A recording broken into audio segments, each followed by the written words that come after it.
Nag-usap lang kami ng mahal mo. Pumapayag na siya na mag-stay ako dito hanggang kailan ko kailangan. Am I right? That's right. Yeah. That's right. Good. I knew you would understand me, Mom. Of course. Siya talaga ng mahal mo. Hindi niya matiis yung anak niya. Yes, good. Makakapaplano tayo na mas mabuti at lagi tayo kasama. Yeah. Kailangan makabawi rin tayo sa mga taga-release na nangisa sa atin. Sure, son.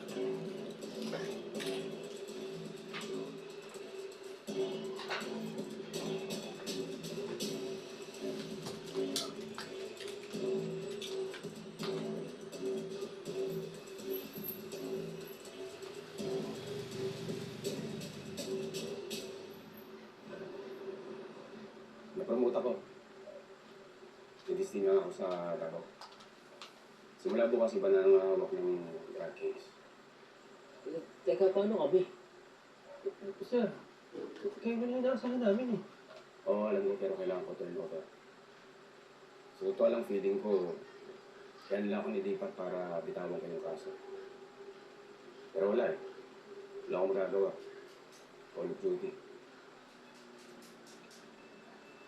Kaya mag-iingat kayo. Lalo na't hindi ko kilala, hindi ko alam kung mapagkakatiwalaan yung ipapalit sa akin. Pero wala akong inilagay ng mga pangalan na informant dun sa report na ginawa ko, kaya mga anonymous pa kayo. Sir, hindi tayo sigurado.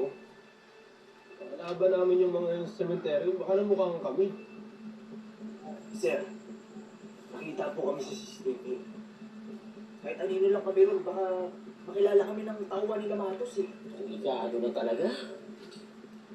Kaya lailo muna kayo, dahil konektado sa anti-crime start yung mga nakasalmupa ninyo.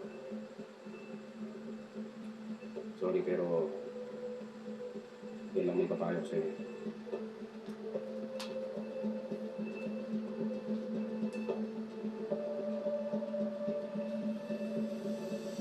Good, nabaliktad natin yung mga witness. Yeah. For sure, nagtatago niyo yung mga yun. But I want to make sure that they're gone for good. Maybe they're gonna start something new again.